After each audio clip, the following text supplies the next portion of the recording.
Dios prometió la salvación de la familia. Ese es nuestro tema de hoy. Dios prometió la salvación de la familia.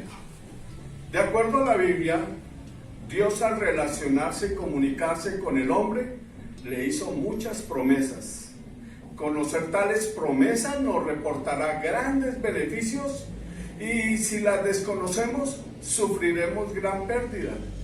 Este tema de la salvación de nuestra familia es demasiado importante. Para entender este tema vamos a explicar dos cosas muy importantes. La primera cosa, la salvación como promesa, y la segunda, la vida eterna. La salvación como promesa, la primera cosa, y la segunda, la vida eterna. Tomemos el ejemplo del relato en Hechos 16 sobre el carcelero de Filipos. Hechos 16, versículo 16 dice: aconteció que mientras íbamos a la oración, nos salió al encuentro una muchacha que tenía espíritu de adivinación, la cual daba gran ganancia a sus amos adivinando. Esta, siguiendo a Pablo y a nosotros, daba voces diciendo: estos hombres son siervos del Dios Altísimo, quienes os anuncian el camino de salvación. Y esto lo hacía por muchos días, mas desagradando a Pablo, este se volvió y dijo al espíritu: temando en el nombre de Jesucristo que salgas de ella. Y salió en aquella misma hora, pero viendo sus amos que había salido la esperanza de su ganancia, prendieron a Pablo y a Silas y los trajeron al foro ante las autoridades, y presentándolos a los magistrados dijeron: estos hombres, siendo judíos, alborotan nuestra ciudad y enseñan costumbres que no nos es lícito recibir ni hacer, pues somos romanos. Y se agolpó el pueblo contra ellos, y los magistrados, rasgándoles las ropas, ordenaron azotarles con varas.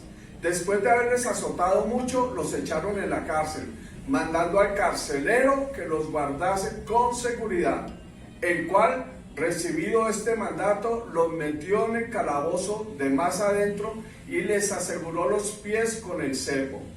Pero a medianoche, orando Pablo y Silas, cantaban himnos a Dios, y los presos los oían. Entonces sobrevino de repente un gran terremoto, de tal manera que los cimientos de la cárcel se sacudían, y al instante se abrieron todas las puertas, y las cadenas de todos se soltaron.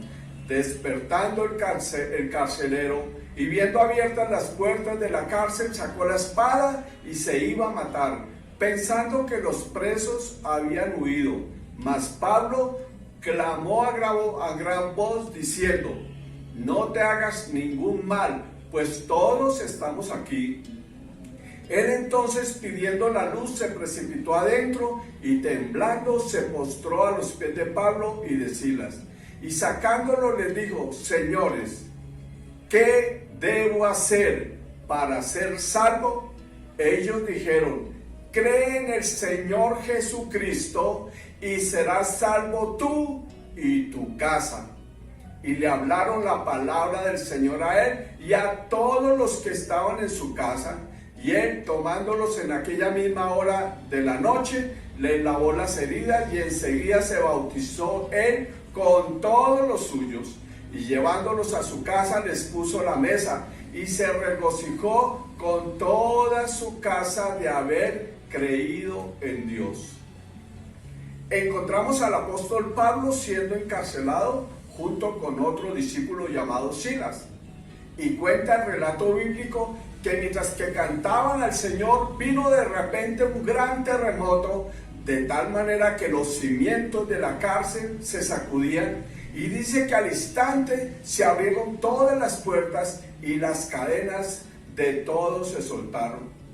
Debido a este estruendo, el carcelero despertó, y viendo todas las puertas de la cárcel abiertas, se desesperó y angustiado quiso atentar contra su propia vida. Pero Pablo le detuvo. Seguramente durante el cautiverio de Pablo y Silas, el otro discípulo, el carcelero escuchó muchas veces a estos discípulos, los escuchaba cantar, orar, y por las palabras del carcelero se nota que también había escuchado de labios de Pablo y Silas el mensaje del evangelio. Cuando el carcelero vio que aunque las puertas de la cárcel estaban abiertas y que Pablo y Silas no habían escapado, vino y se postró ante ellos y hace una pregunta maravillosa. ¿Qué debo hacer para ser salvo? ¿Qué debo hacer para ser salvo? Y ellos dijeron, cree en el Señor Jesucristo y serás salvo tú y tu casa. El carcelero es quien está tomando su decisión por Cristo. Lo lógico es que Pablo y Silas le hubieran respondido cuando él hace esa pregunta, ¿qué debo hacer para ser salvo? Ellos le hubieran dicho, ven, entrégate al Señor Jesucristo y serás salvo. Era la decisión del carcelero, pero Pablo adiciona algo maravilloso.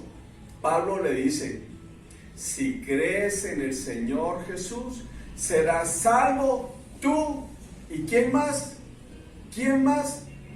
Tu casa, tu familia. Tu casa, tu familia. Si crees en el Señor Jesucristo, serás salvo tú y tu casa. ¿Cómo está seguro Pablo de esto? Si ningún miembro de la familia del carcelero está ahí. En ese momento era solo el carcelero y estos discípulos. El único que podía tomar en ese momento la decisión era el carcelero, pero ningún miembro de la familia del carcelero estaba ahí. ¿Cómo Pablo da estas palabras con tanta seguridad? Lo que dijo Pablo al carcelero es una promesa extraordinaria y segura. Si te entregas a Cristo, tú y toda tu familia que proviene de ti, tu esposa y tus hijos, serán salvos. Para entender este tema acerca de la salvación de nuestra familia, vamos a analizar dos conceptos muy importantes. Si queremos entender acerca de la salvación de nuestra familia, tenemos que analizar dos conceptos importantes. El primer concepto, la promesa de salvación. La promesa de salvación. Lo primero que aprendemos de este texto es que la promesa de salvación se la están dando al carcelero sin que su familia esté presente. Ellos, su familia, ni saben lo que está sucediendo en la cárcel. Lo que Pablo le está diciendo a este carcelero es que a su pregunta, ¿qué debo hacer para ser salvo? La respuesta que recibe es que la salvación que él busca incluye a su familia, a toda su familia. Pero aclaremos de nuevo esto, para evitar confusiones o discusiones. Pablo le dice, esta salvación es para ti, si crees y recibes al Señor Jesucristo, pero esta salvación incluye también a tu familia que no está aquí. Entonces aprendemos de este primer concepto que la salvación que el Señor propone, como lo hizo con el carcelero y a través de Pablo, es que esa salvación iba a alcanzar a su familia. Es una salvación familiar. La promesa de salvación, si creo en el Señor Jesucristo y lo recibo, incluye a mi familia. Y a mí me pasó igual que el carcelero. El día en que entregué mi vida a Cristo, mi familia no estaba allí. Estaban alejados, no querían saber nada de esto. Habrá quizás algunas excepciones. Quizás alguien tuvo la fortuna de recibir a Cristo como Señor y Salvador junto con toda su familia. Pero comúnmente ellos, cuando usted entregó su vida a Cristo, cuando yo entregué mi vida a Cristo, mi familia no estaba allí.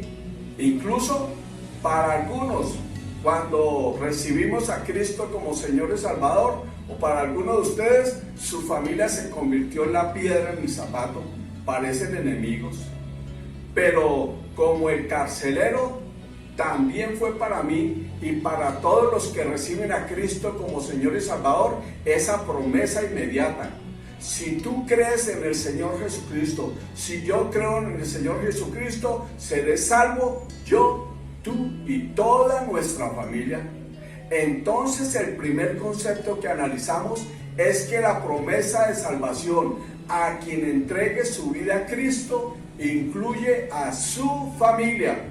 Ese es el primer concepto. Ahora, el segundo concepto, lo que sucede después de la promesa. Esto es muy importante para que podamos entender esto. Lo que sucede después de la promesa. Ahora mire lo que sucede a continuación. Pablo va con Silas a la casa del carcelero y allí sucede algo maravilloso.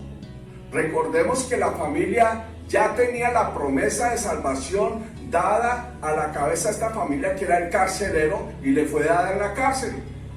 Ahora el carcelero va con Pablo a la casa de este hombre. Veamos el siguiente texto, ahí en Hechos 16:32. Y le hablaron la palabra del Señor a él y a todos los que estaban en su casa. Ahora ya no están en la cárcel, están en la casa.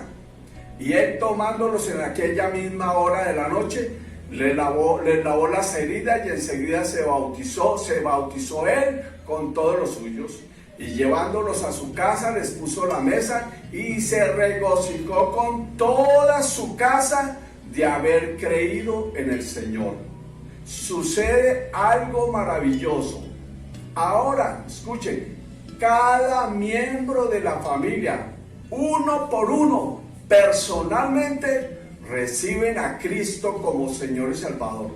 Ellos ya tenían la promesa de salvación familiar dada al carcelero en la cárcel, pero ahora con Pablo y Silas en la casa del carcelero, ahora uno por uno personalmente entregan su vida a Cristo. Y esta salvación, que era una promesa, era solo una promesa, ahora se convirtió para cada uno en una realidad. Deducimos entonces lo siguiente: la promesa de salvación para el carcelero incluía a toda su familia, pero tiempo después cada uno de estos miembros de la familia tuvieron que decidir uno por uno recibir a Cristo como Señor y Salvador.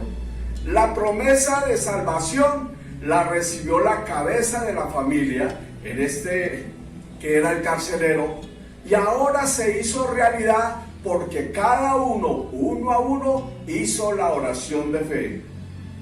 Pero en su tiempo, Dios hizo realidad la promesa que le había dado al padre, el carcelero, la hizo realidad en ellos.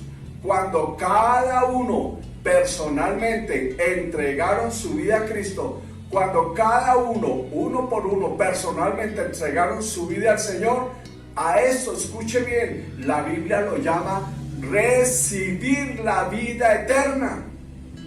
Cuando cada uno a uno reciben a Cristo, tenían la promesa, pero ahora reciben a Cristo, se hace realidad la promesa. A eso lo llama la Biblia vida eterna. Juan 6:47, de cierto digo, el que cree en mí tiene vida eterna. Entonces tenemos dos conceptos. El primero, la promesa de salvación es familiar y la recibe una persona cuando entrega su vida a Cristo. Se salvó tú y toda tu casa será salva, pero la familia no está ahí. Pero el segundo, ahora cada integrante de la familia que ya tenía la promesa, en el tiempo de Dios tendrá que recibir el regalo de la vida eterna por sí mismo. Eso significa que debido a la promesa de salvación familiar, ningún miembro de la familia del creyente partirá de esta tierra sin recibir el regalo de la vida eterna, a Cristo como su Señor y Salvador. Puede que sea inmediato, o durante su peregrinar sobre esta tierra, o aún en el último momento de la vida. Él tiene la promesa, cada miembro de mi familia tiene la promesa, y eso es una palabra inmutable del Señor. Quien dio esa palabra fue el Señor, pero individualmente Dios producirá las circunstancias para que Él, cada miembro de la familia individualmente, se haga realidad la promesa que tiene, se entrega a Cristo recibiendo el regalo de la vida eterna, naciendo de nuevo. Entonces, ¿qué efecto produce en el creyente saber que tiene la promesa de salvación sobre su familia? ¿Qué efecto?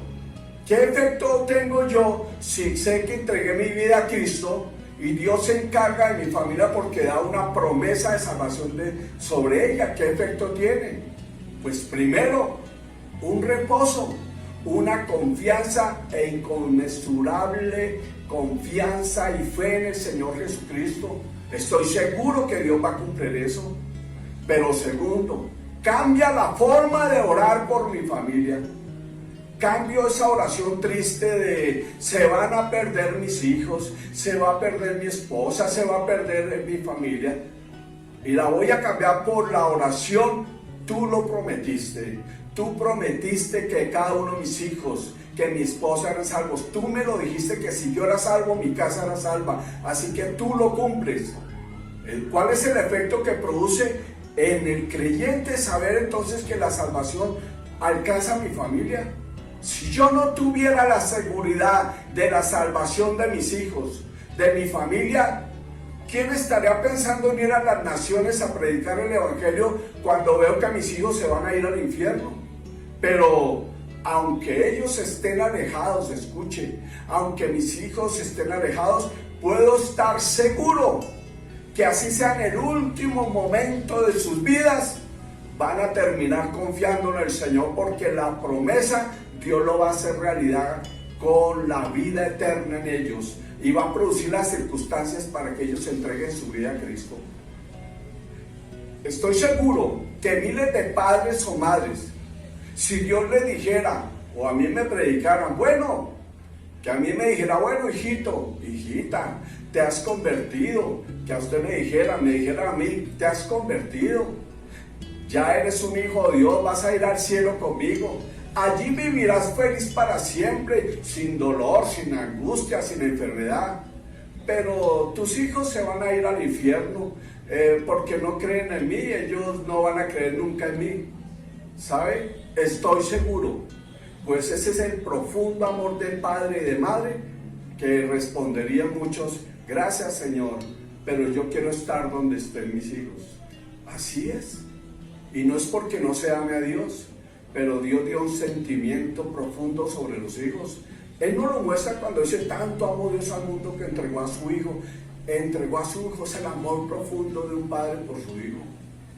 Cuando estoy seguro, en cambio, que un Dios que me ama, le puedo confiar mi familia. Cuando estoy seguro que Dios se va a encargar de mi familia. Cuando alguno de los de mi casa esté perdido, yo no tendré ninguna duda de su benevolencia. Me aferraré a su manto como la mujer del flujo de sangre. El ayuno, el clamor estará basado en la seguridad de sus palabras, no de lo que yo veo, no por vista, sino por fe, en la seguridad de sus palabras. Señor, tú prometiste, tú dijiste que mi hijo es salvo, está muy mal, alejado de ti, pero tú me prometiste que mi hijo es salvo. No me paro de aquí hasta que tú lo hagas realidad y él reciba el regalo de la vida eterna, porque él tiene la promesa que tú diste de salvación. Y entonces se me llena el corazón de gozo y de dulzura, y mi boca, al decir esto, contemplará todo mi ser que el Señor cumple su palabra, porque a Él no le queda otra cosa sino cumplir lo que prometió. Cuando su hijo o su hija le digan, no quiero nada con su Dios, cuando estén caminando mal, usted puede decirles, está bien, hijitos, ustedes pueden decir lo que quieran, pero ustedes la tienen perdida con el Dios de amor en el que yo creo. Él prometió que ustedes serían salvos, que un día lo recibirían, que un día entregarían sus vidas en sus manos, en las manos del Señor, y recibirían el regalo de la vida eterna. Así que, queridos hijos, pueden decir lo que quieran, pero ustedes no escaparán de las manos bondadosas y salvadoras del Señor. A su tiempo ustedes lo verán. Así que una cosa, queridos, es la promesa de salvación dada a los creyentes y que incluye toda mi familia. Y otra cosa es cuando cada uno de mis familiares suma uno, llega el momento en que esa promesa se cumpla. Y cuando esa promesa se cumple, ya no es familiar, sino individual. Y esto se le llama recibir individualmente el regalo de la vida eterna, nacer de nuevo. Yo recuerdo un testimonio que me impactó tanto. Una señora clamaba al Señor porque su hijo, su único hijo, era una madre soltera, tenía un hijo, el pequeño había crecido, ya era un adolescente y se había metido en drogas. Con ella era un niño bondadoso, amoroso, era muy especial, pero la pobre mamá veía a su hijo cómo se perdía y cómo cada día más en drogas, pero ella era una mujer de fe. Ella decía: Señor, mi hijo está en drogas, está muy mal, pero tú me prometiste salvar a mi hijo, tú prometiste tenerlo en tus manos, tú prometiste que le darías el regalo de la vida eterna. Tú dijiste que si yo era salva, mi hijo sería salvo. Tú lo dijiste. Y todos los días clamaba, ayunaba, oraba. Un día sonó el teléfono y ella contestó. Y era la policía para decirle: señora, tiene que venir a reconocer a su hijo. Se suicidó. Fue terrible, la noticia fue en seco, así fue tremendo. Ella entró en una angustia, en un desespero, pero en una ira contra Dios. Le decía: ¿cómo me engañaste? ¿Por qué me engañaste? Tú dijiste que mi hijo sería salvo, tú dijiste que lo salvarías, ¿por qué permitiste que se suicidara? Yo sé que alguien que se suicida de esta manera, separado de ti, no puede ir al cielo. ¿Cómo me engañaste?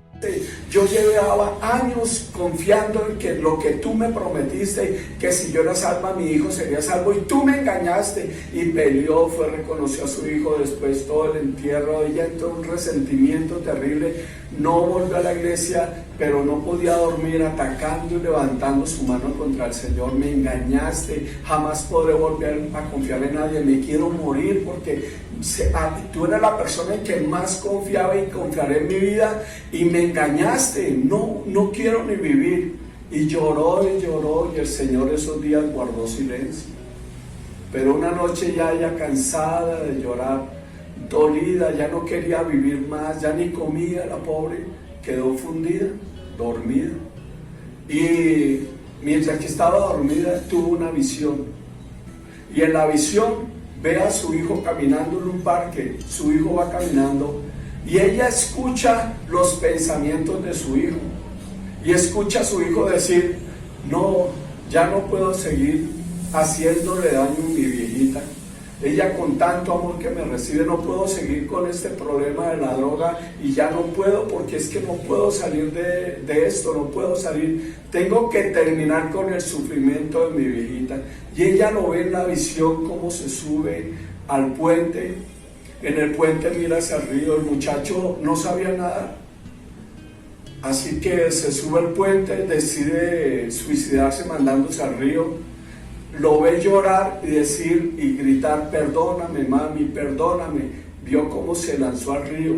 Ella, angustiada en esa visión, vio cómo el niño cae al río, pero increíblemente no se hundió, quedó flotando. Y cuando quedó flotando lo escuchó decir: Dios, ¿qué estoy haciendo? Perdóname, Señor. Y empezó ahí, antes de hundirse, a recordar las palabras de su mamá, a recordar todo lo que ella le decía, a recordar la escritura. Y de pronto el muchacho oró. Antes de hundirse dijo: Señor, perdóname por lo que he hecho, perdóname por esto. Señor, yo entrego mi vida a ti. Entregó ahí su vida al Señor Jesucristo. Y luego la mamá vio cómo se hundió su hijo. Y de pronto en la visión el Señor le hace mirar hacia el cielo, ve al Señor y a su hijo en sus brazos, en su regazo, y el Señor le dijo: hijita, yo te he cumplido, yo te cumplí, yo te cumplí. El muchacho pasó toda su vida en droga, mal, pero el Señor cumplió su promesa aún en el último suspiro de este muchacho. Aunque para desarrollar el tema tomé Hechos 16:31, la historia del carcelero de Filipos y su familia. Les voy a mostrar en varios textos de la vida, porque hay mucha gente diciendo que ese texto no se puede manejar así, pero resulta que todos los textos de la Biblia que tienen que ver con salvación, uno encuentra que tiene que ver con la familia. Les voy a mostrar en varios textos de la Biblia que esto sucedió de manera reiterada. Y es la doctrina fundamental acerca de la salvación de la familia. Pensemos en el Antiguo Testamento, cómo el Señor siempre obraba con la familia. Escuchen, una familia completa fue la que entró en el arca. Génesis 7:1. Dice, digo luego Jehová a Noé. Noé era el hombre que llamaba la Biblia un hombre justo, pero miren lo que dice la Biblia. Dijo luego Jehová a Noé, entra tú y toda tu casa en el arca. En primera de Pedro 3:20 lo reitera el Señor, dice, el arca en la cual algunos, es decir, 8 almas fueron llevadas a salvo por agua. Otro tema, la circuncisión que fue prescrita para toda una casa. La circuncisión en la cual tenían que circuncidarse todos los hombres del pueblo de Israel. La Biblia la establece para toda la casa. Génesis 17:12-13 dice, y de edad de 8 días será circuncidado todo varón entre vosotros por vuestras generaciones, el nacido en casa y el comprado por dinero a cualquier extranjero que no fuere de tu linaje, debe ser circuncidado el nacido en tu casa y el comprado por tu dinero, y estará mi pacto en vuestra carne, mi pacto perpetuo, mi pacto perpetuo. Ah, mire este tan extraordinario, un cordero pascual para toda la familia. Allí se establece la fiesta de la Pascua en Éxodo capítulo 12, y la Pascua es la sombra de quien ha de venir, Jesucristo. Y mire cómo se establece el Cordero Pascual, Cristo para toda la familia, la salvación para la familia. Éxodo 12:3 y el versículo 7 dice, hablad a toda la congregación de Israel diciendo, en el 10 de este mes tómese cada uno un cordero según la familia de los padres, un cordero por familia, y tomarán de la sangre, un cordero por familia, y tomarán de la sangre y lo pondrán en los 2 postes y en el dintel de las casas que han de comer. Ah, también el sacerdocio fue confiado en el Antiguo Testamento a una familia. Número 18:1 dice, Jehová dice a Aarón, tú y tus hijos y la casa de tu padre contigo llevaréis la iniquidad al santuario. Y el versículo 11 dice, esto también será tuyo, la ofrenda elevada de sus dones y todas las ofrendas mecidas de los hijos de Israel he dado a ti y a tus hijos y a tus hijas contigo por estatuto perpetuo. Todo limpio en tu casa podrá comer de ellas. Bueno, pero veámoslo donde nos interesa, en el Nuevo Testamento. ¿Qué les parece? Lo mismo del carcelero en la casa de Zaqueo. Lucas 19:5 dice, cuando Jesús llegó a aquel lugar mirando hacia arriba, le dio y le dijo, Zaqueo, date prisa, desciende porque hoy es necesario que pose yo en tu casa. Ahí no estaba la familia de Zaqueo. No había nadie, pero estaba solo Zaqueo teniendo una relación con el Señor, pero el Señor le dice, no, vamos a tu casa también. Entonces él descendió a prisa y le recibió gozoso. Y Lucas 19:9 dice, Jesús le dijo, hoy ha venido la salvación a esta casa. Otro texto, la casa de un noble, aquí en el Nuevo Testamento, Juan 4:53, dice, el padre entonces entendió que aquí era la hora que Jesús le había dicho, tu hijo vive, y creyó él con toda su casa. La casa de Cornelio, Hechos 10:2, dice que Cornelio era devoto y temeroso de Dios con toda su casa, y que hacía muchas limosnas al pueblo y oraba a Dios siempre. Y Hechos 11:14 dice, él te hablará palabras por las cuales serás salvo tú y toda tu casa. En todo lo dice, en todos los sitios dice, la salvación es familiar, la vida eterna es individual. La casa de Lidia, Hechos 16:15 dice, y cuando fue bautizada ella, lo mismo que su familia. Ay, ¿qué les parece la promesa de Pentecostés cuando vino el Espíritu Santo? Hechos 2:39 dice, porque para vosotros es la promesa, y para vuestros hijos y para todos los que estén lejos, para cuantos el Señor nuestro Dios llame así, para tus hijos. Otro texto, pase a esta casa, Lucas 10 del 5 al 6 dice: en cualquier casa donde entréis, primeramente decid, pase a esta casa, y si hay allí algún hijo de paz, vuestra paz reposará sobre aquella, y si no, se volverá a vosotros. Esta es una maravillosa noticia. Nuestros actos, en este caso, recibir a Cristo como Señor y Salvador, afectará también eternamente a nuestra familia, sin olvidar que nuestra forma de vivir también, después de que he entregado mi vida a Cristo, mi forma de vivir también los afectará, pero también hay una noticia triste. Mire, la triste noticia, pero termino esta enseñanza con la parte triste.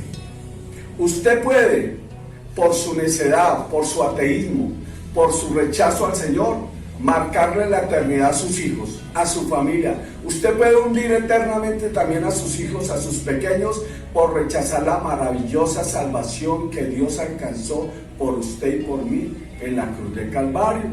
Tal vez usted esté resentido por el papel de la iglesia a través de la historia, esas guerras en que se metió la iglesia, la Inquisición, lo que usted sabe sobre la pedofilia, sobre robarse los diezmos, sobre el adulterio, sobre estos líderes que dan un antitestimonio tremendo. Pero debería cambiar su visión y tomar la Biblia como base fundamental en Jesús, el Jesús de la Biblia. Debe seguir al Jesús de la Biblia, seguirle su vida. Usted cambiará totalmente su forma de pensar y no le quedará otra cosa sino enamorarse del más grande de los grandes. Ahora debemos examinar algunos versículos que nos muestran que también al administrar castigo, su castigo, Dios toma a la familia como la unidad. Cuando el hombre se rebeló en contra de Dios, Dios fue provocado y juzgó al hombre, y al hacerlo Él consideró la familia como la unidad. El juicio de Dios vino por medio de un hombre sobre toda la casa. De la misma manera su bendición viene sobre toda la casa también por un solo hombre. Una vez que comprendamos esto, tomaremos una firme postura con respecto a nuestra familia y proclamaremos que nuestra casa es para el Señor. Veamos cómo sucedió eso. En Génesis 12:7, Faraón fue juzgado, pero también su casa. Génesis 12:17 dice: mas Jehová hirió a Faraón y a su casa con grandes plagas por causa de Sarai, mujer de Abraham. El pecado de Faraón trajo sobre toda la casa las plagas que Dios envió. Dios castigó toda su casa. Si el juicio de Dios viene sobre toda la casa, debería ser nuestra expectativa que también su bendición venga sobre toda la casa. Nosotros no somos de aquellos que están bajo su condenación, sino bajo su bendición, Hay otro texto, la casa de Abimelech, Génesis 20:18 dice: porque Jehová había cerrado completamente toda matriz de la casa de Abimelech a causa de Sara, mujer de Abraham. Y una historia tremenda, lo que le sucedió al rey David. Segunda de Samuel 12:10 y 11 dice: por lo cual ahora no se apartará jamás de tu casa, le dice el Señor a David, la espada, por cuanto me menospreciaste y tomaste la mujer de Urías Heteo para que fuese tu mujer. Así ha dicho Jehová: he aquí yo haré levantar mal sobre ti de tu misma casa, y tomaré tus mujeres delante de tus ojos y las daré a compañero, el cual yacerá con sus mujeres a la vista del sol.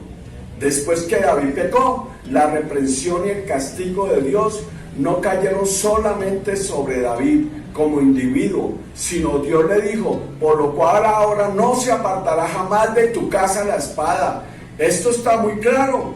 Fue únicamente David quien pecó individualmente. Sin embargo, el resultado fue que toda su casa sufrió el juicio de Dios. Esto nos muestra que cuando Dios considera a la humanidad, no ve individuos, no de individuos sino familias. Por tanto, los hombres deben acercarse a Dios familia por familia. Hay un rey terrible, Acab. ¿Qué le sucedió a la casa de Acab? Creo que una de las familias más conocidas y perversas que hay en la Biblia está en el libro de Reyes, y es la casa de Acab. Es Acab. Miren, primera Reyes 21:22 dice: y pondré tu casa como la casa de Jeroboam, hijo de Nabat, y como la casa de Basa, hijo de Ahías, por la provocación con que me provocaste a ira y con que has hecho pecar a Israel. ¿Por qué Dios pronunció juicio sobre la casa de Acab? Porque Acab provocó a Dios. Acab fue un rey maligno. En tiempos del Antiguo Testamento, Dios dijo que aniquilaría la casa de Acab de la misma manera que había hecho con la casa de Jeroboam y de Basa. La casa entera sería desarraigada, incluso con respecto al juicio que Dios ejecuta sobre los hombres. La unidad es la familia, esto es obvio y evidente. Pero seguramente a usted le parece injusto esto. ¿Por qué Dios se mete con mi familia si yo soy el que estoy pecando? ¿Cómo puede Dios hacer esto de cobrarle a mi familia los errores de míos? ¿Cómo le puede cobrar el Señor a los padres los errores, a los hijos los errores de los padres? Es porque tal vez usted no ha leído algunos textos bíblicos que nos explican el porqué. Si lo leemos, vemos más misericordia en esto que injusticia. Primero, usted tiene que leer Romanos 3:23. Dice: por cuanto todos pecaron y están destituidos de la gloria de Dios. Todos los hombres están destituidos de la presencia del Señor, incluyendo nuestras familias, todos los hombres. Si muriéramos, no iríamos al cielo con el Señor porque estamos destituidos de la presencia del Señor. La segunda cosa, Romanos 6:23 dice: porque la paga del pecado es la muerte. La paga es la muerte. La paga de ese pecado es la muerte. Tercero, Colosenses 1:2 dice: con gozo, dando gracias al Padre que nos hizo aptos para participar de la herencia de los santos de luz, el cual nos ha librado de la potestad de las tinieblas y trasladó al reino de su amado Hijo. Y escuche el versículo 14: en quien tenemos redención por su sangre, el perdón de los pecados. Ya entiende, todos los hombres estamos destituidos de la presencia del Señor por causa de los pecados, y ya entiende que la paga del pecado es la muerte. Pero en la cruz del Calvario el Señor se ofreció para reconciliarnos con el Padre, nos trajo salvación por su bendita sangre, restauración, y todo esto es por gracia, por regalo inmerecido. Solo espera que recibamos dicha salvación y darnos vida abundante. Ofrece sanarnos junto a nuestras familias. Entonces, no podemos llamar injusto a Dios, falto de misericordia. Cuando soy yo el que decido no aceptar su salvación, sino que decido rechazarlo y permanecer destituido.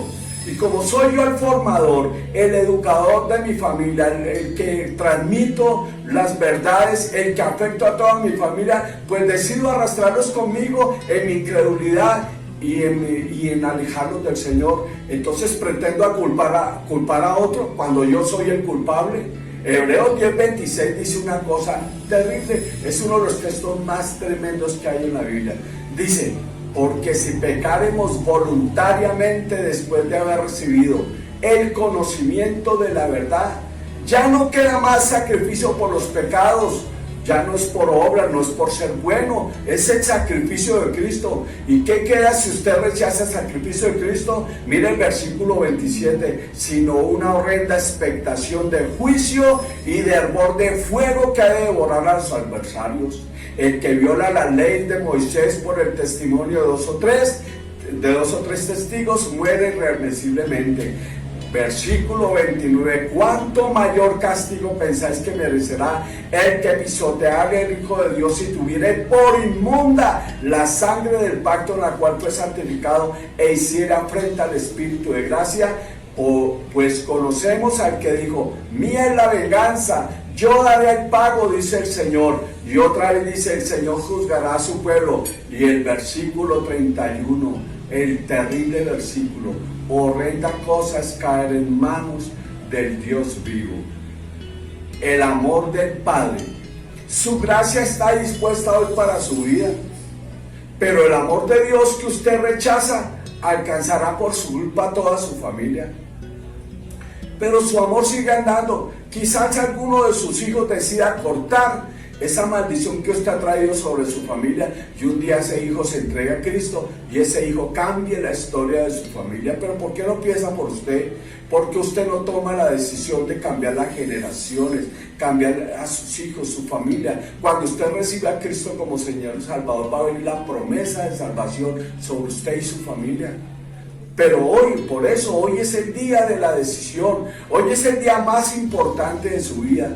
Hoy es el día de su salvación y el de su familia.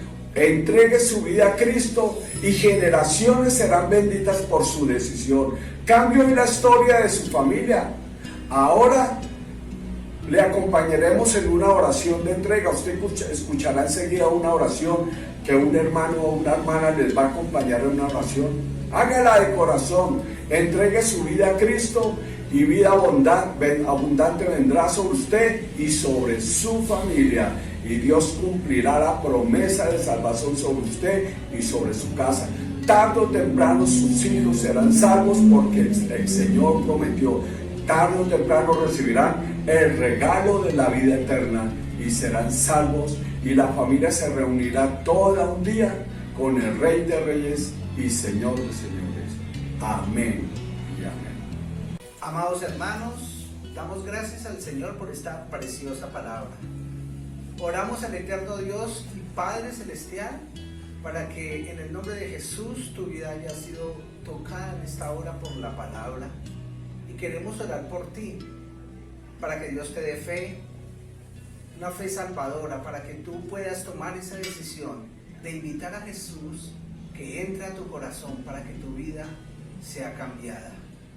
Oremos. Padre, en el nombre de Jesús te damos gracias en esta hora, Señor. Te damos gracias porque tu palabra nos enseña que por medio de esa sangre derramada en la cruz podemos venir delante de tu presencia para alcanzar misericordia y el oportuno socorro.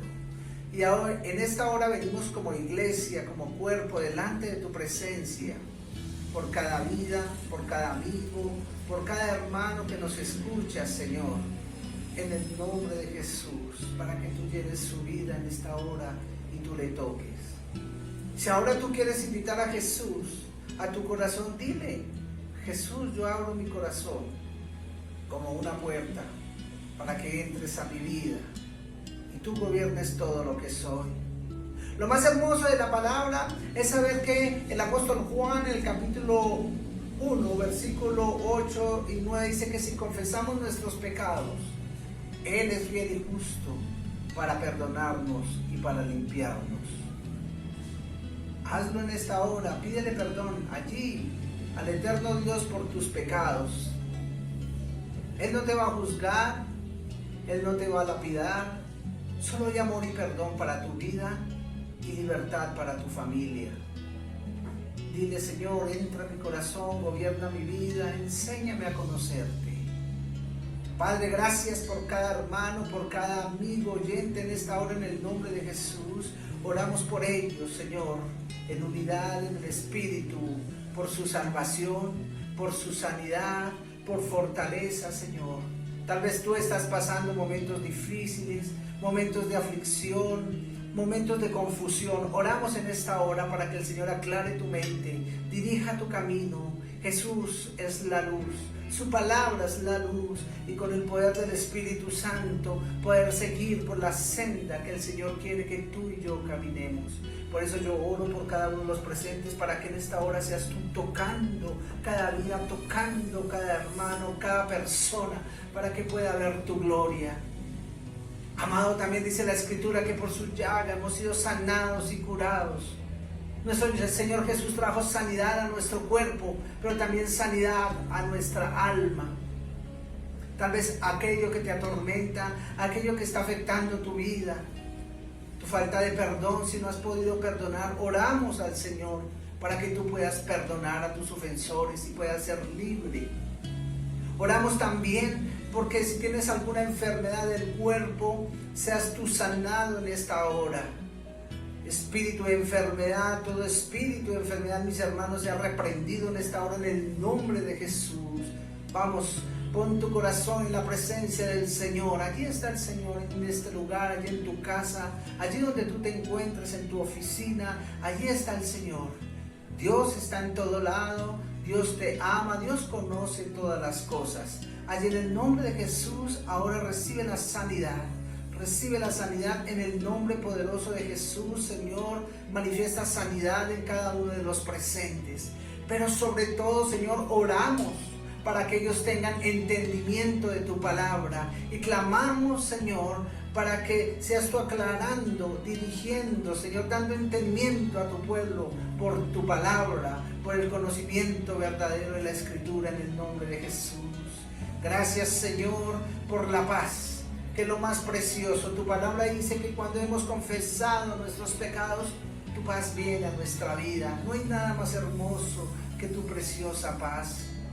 Señor, gracias. Gracias porque en cada momento, en cada instante, tú estás allí para que reconozcamos nuestro pecado, Señor. Donde quiera que nos encontremos, allí podemos levantar nuestra voz y decir: Señor, perdóname. Perdóname, para que la paz tuya vuelva a mi vida. Tal vez, hermano, tú te has alejado del Señor, te has apartado y crees que no hay oportunidad para ti. Déjame recordarte que su palabra enseña que el llamamiento y los dones son irrevocables. No puedes huir del Señor.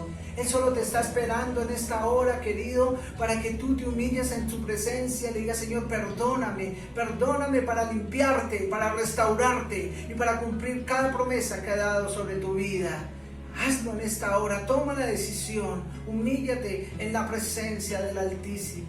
Gracias, Señor, por esta persona. Gracias, Señor, en el nombre de Jesús, por esta vida, Señor, que ahora se reconcilia contigo. Llénalo ahora de tu Espíritu Santo. Tócalo con poder, eterno Dios poderoso. Gracias. Gracias por cada uno de los presentes, por cada familia de nuestra iglesia, Señor. En esta hora sean bendecidos, Señor, llenos de tu gloria, de tu poder, de tu majestad, eterno Señor. En el nombre poderoso de nuestro Señor Jesucristo. Amén.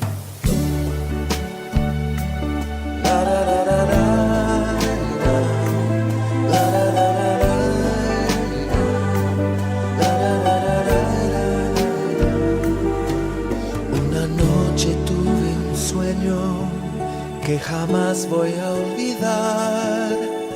Andaba por la playa a la orilla del mar, pero alguien caminaba en la arena junto a mí, y al volver yo la mirada, 4 huellas percibí. Luego ante mí en el cielo una escena apareció. Momentos de mi vida en que solo estuve yo. Volví otra vez los ojos queriendo comprobar si un solo par de huellas en la arena iba a encontrar. Hasta que entendí que Él siempre estuvo ahí, aún en los momentos que un solo par de huellas vi. Por valles y desiertos Jesús me acompañó, y cuando estuve débil en brazos me llevó. La la la la la.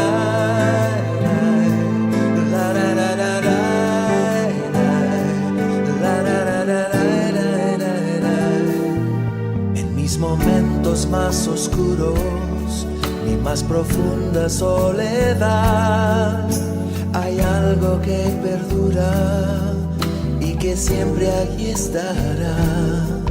Un amor tanto más fuerte que el ímpetu del mar, un amor que no abandona, aún en la adversidad, aún cuando con furia nos deja de llover, cuando las tentaciones parecen no ceder, esa dulce voz amiga escucho susurrar. Siempre estoy contigo por la eternidad.